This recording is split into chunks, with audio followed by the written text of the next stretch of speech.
This next story is difficult to hear, and we want to give a warning to our listeners. Some of the language is explicit.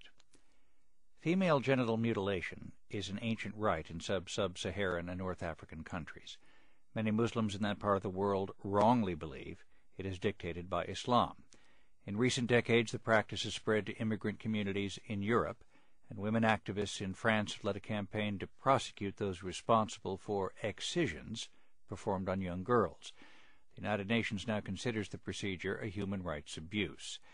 In the sixth and final part of her series on Muslim women in Europe, NPR's Sylvia Poggioli reports from Paris on this disturbing subject. Half a dozen women, mostly from Mali, are chatting while a French woman takes a phone call and another types at a computer. A large poster on the wall shows the photo of a beautiful African woman and the words, "Our daughters will not be cut." This is the headquarters of GAMS, the French Women's Association for the Abolition of Sexual Mutilations. GAMS estimates there are more than 50,000 mutilated women in France. One of them is Issata, a young woman from Mali who holds her sleeping 2-year-old daughter, Daouli. I come from a village in Mali where excisions are always practiced. My sister had a daughter, and when the baby was not even 2 years old, she was mutilated. When I was 4 months pregnant and my doctor told me it was a little girl, I was scared for her and I ran away to France. I didn't want my daughter to undergo what they did to me when I was young. But Issata is here illegally, and she has come to GAMS to file a request for political asylum. Kadi Diallo, a 53-year-old woman who works at GAMS, says on average 6 women come every day, 5 days a week, seeking asylum in France to protect their daughters from being subjected to mutilation in their home countries. She claims GAMS has a 99% asylum success rate. Diallo was mutilated when she was 14, and the brutality of the practice is etched in her memory. J'ai été mutilée contre l'avis de mes parents. I was mutilated against my parents' will, says Diallo.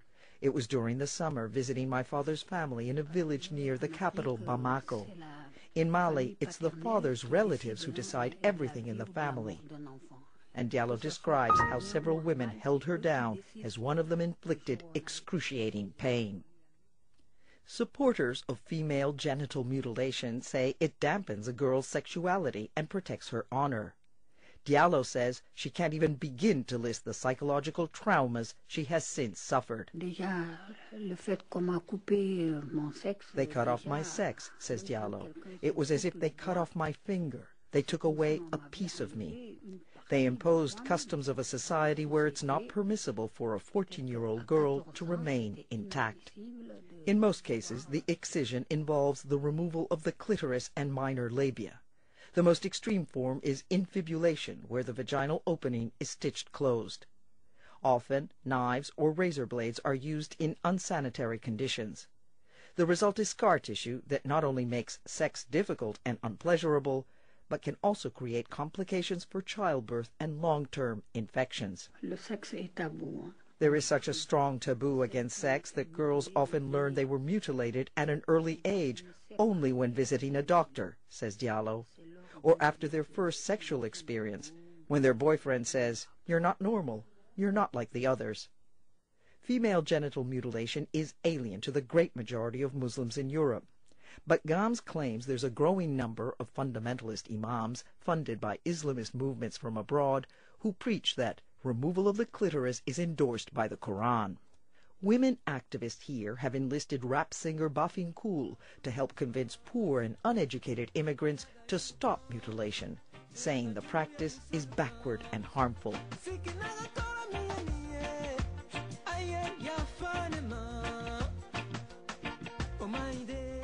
May my ancestors forgive me, he sings. Not all traditions should be preserved. Islam does not endorse this one. African women, you're victims of an evil custom. It's awful. It's horrible. Excision is bad. Excision is mutilation.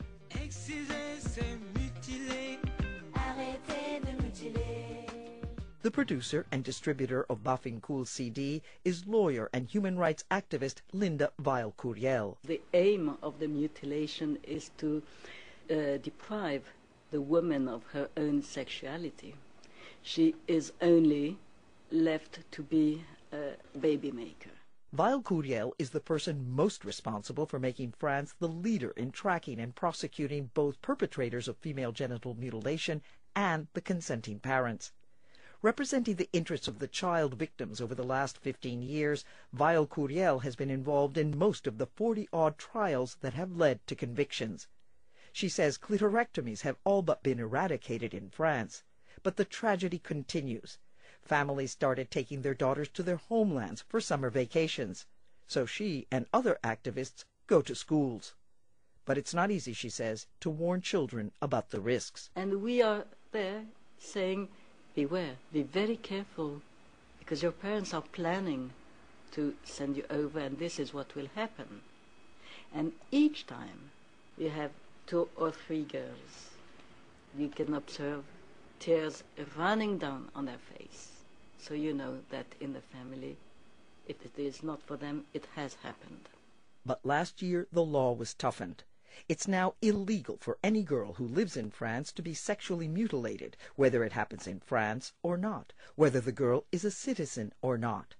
Doctors are obligated to report cases they discover, and parents can be prosecuted for neglect, even if they say it was done elsewhere without their knowledge.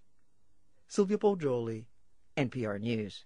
And you can hear Silvia Poggioli's complete series on Muslim women in Europe and explore where they reside on the continent at npr.org. A young Somali woman who has been subject to genital mutilation may win asylum in the U.S., and her case could make it easier for many women to do the same. NPR's Libby Lewis has the story. Khadija Muhammad was 17 years old when she fled to the U.S. By that time, she says, her father and older brother had already vanished in Somalia's civil war. And by that time, Muhammad had already been subject to the brutal practice of genital mutilation. She says when she was smuggled into the U.S., she just wanted out. I didn't know nothing about asylum when I got here. Really, I didn't even know when I come to this country what was going to happen. When she got here 4 years ago, a Somalian family helped Muhammad ask for asylum. Immigration authorities said no. On Thursday, the appeals court for the Ninth Circuit in San Francisco ruled differently. Muhammad will win a new asylum hearing, and immigration advocates are confident that she will win based on the Ninth Circuit's ruling. The court said a history of genital mutilation makes a woman automatically eligible for asylum in the U.S. It is the first appeals court to so rule. The U.S. government has long recognized that female genital mutilation is a form of persecution that can be grounds for asylum. The Ninth Circuit ruling extends that idea. The court says this is a permanent, ongoing harm. This is not just a one-time thing that's in the past. Karen Musalo heads the Center for Gender and Refugee Studies at UC Hastings College of the Law. The Ninth Circuit ruled that genital mutilation creates lifelong problems, much as forced sterilization does. In that sense, it is perpetual persecution, and that makes women subjected to it automatically eligible. The 3-judge panel also ruled that Muhammad was persecuted because she was a member of a particular social group, one that includes all Somalian women. The State Department says virtually all Somalian women are subject to genital mutilation. Musalo said this definition helps clarify a sticking point in asylum law. That is, how do you define membership in a persecuted social group? There's been a lot of contorted, legalistic nitpicking about how you define a social group. How particular do you have to be? Is it, just women of a certain age who live in a certain region, who are either urban or rural, and lots of different, qualifiers, which sometimes is appropriate. But in this case, the Ninth Circuit says, in some circumstances, the social group could be defined as simply as Somalian women. The Justice Department is reviewing the case and hasn't made a decision yet about whether to appeal. Libby Lewis, NPR News, Washington. Hey Suarez, and this is Talk of the Nation. In many countries, there are common practices which seem abusive to Americans. Does that mean we should welcome those seeking to escape them? We suggest that ordinarily, if the individual engaging in the practice is not intending to harm or punish the person, that wouldn't be persecution. But there would be a limited class of cases where the practice is so extreme and so objectionable that it could be a valid basis for political asylum claim. That's David Martin of the U.S. Immigration and Naturalization Service. A West African woman seeking asylum because she does not want to undergo ritual genital mutilation is trying to escape the fate of virtually all the adult women of her tribe. When should the U.S. pass judgment on other cultures? Talk of the Nation after this news. It sounds trite to say it, but there are things we do in this country which would be found repulsive in other parts of the world, and things done elsewhere we would never allow here. Selling children as brides to older, wealthier men could be explained as an act of love, assuring the future care and support of a child, or as a dynastic act, linking two families, or, here in America, it might be seen as downright uncivilized. But strapping a healthy young man to a gurney, sticking an IV in his arm, and slowly introducing enough poison to kill him as a group of specially chosen witnesses look on, is an event happening with greater frequency in this country, while in other places in the world it would be considered barbaric. The welcoming of a new baby in Papua New Guinea, a wedding in Sri Lanka, a divorce in Prague, puberty rites in Africa, dividing a dead parent's property among the children in Omaha, Nebraska. All these small human moments go on day after day and rarely raise an eyebrow among people on the other side of the globe. We may not want to live the way they do, but we don't have to. They may not want to live as we do, but few people would insist they must.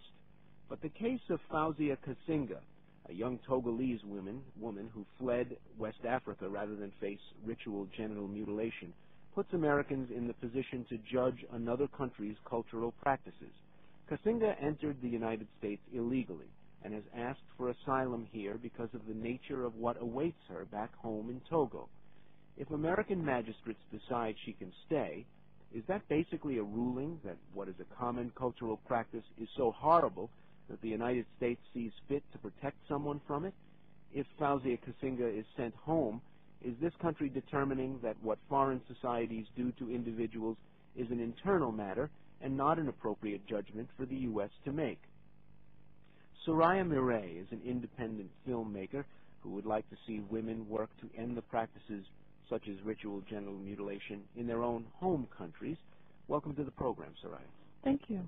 Karen Musalo is the lawyer representing Fauzia Kasinga and a visiting professor and acting director of the International Human Rights Law Clinic at American University School of Law. Good to talk to you. Likewise. Well, Karen, why don't you let people across the country who are unfamiliar with this case know just where Ms. Kasinga stands now with the American authorities? Well, Ms. Kasinga fled Togo. She was raised in a culture where female genital mutilation is the norm, but she had parents who were very much in disagreement with the practice. And when her parents were unable to protect her and she was sold into marriage to an older man and she awaited this mutilation, she fled to the United States rather than undergo it. Her case was originally denied by an immigration judge, and it's now on appeal to the Board of Immigration Appeals, and they will decide whether or not she should be protected under the refugee laws which prevail in the United States. Well, don't they usually make their judgments based on someone's standing inside a country as a member of a political party or an ethnic group or a religious group, that they would face a certain kind of treatment at home and thus be deserving of American asylum?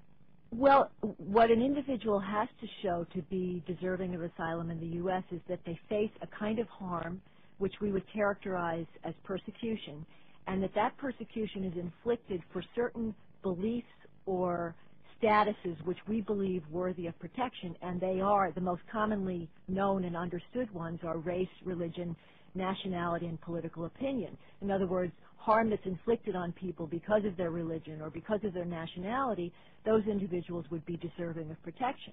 But there's a fifth basis, which is what is called social group membership, and the argument has been made internationally as well as in domestic courts of Canada and now in the U.S., that when somebody suffers persecution because of their gender, then they should be protected within this social group membership category that exists in international law as well as in U.S. law. But if you're defining the class as all the women of a country, that's a pretty broad definition of a social class. Well, we're defining it in this case of women of a certain tribe who who face this practice against their will. In other words, if a woman is in agreement with female genital mutilation, then she's not going to ask for asylum. So it's really a smaller category of individuals. It's really those individuals who disagree with and resist the cultural practice. Soraya Mireille, do you think that this particular practice, which goes on in many countries across the world, is one that should trigger American asylum laws and put this country in a position of welcoming someone and protecting them? I believe so. We really have. Thank you for welcoming. We really have to understand that this we see it as a tradition, as a cultural. But if you experience it, you really know what exactly happened to you. This is not a tradition. This is not a culture. Basically, it's nothing but a torture. And I don't think that we should just say that. We should really say that torture is a culture, and we just have to respect those people who are practicing tortures like rape. If the culture was people to rape each other and they're looking for asylum like Fauzi is looking for it, we can't just say it's a traditional because that's what they practice. She's coming to this country, she's coming to this land asking for help. And a lot of cases that have been happening in this country that women are still practicing, their children are still being forced in this country.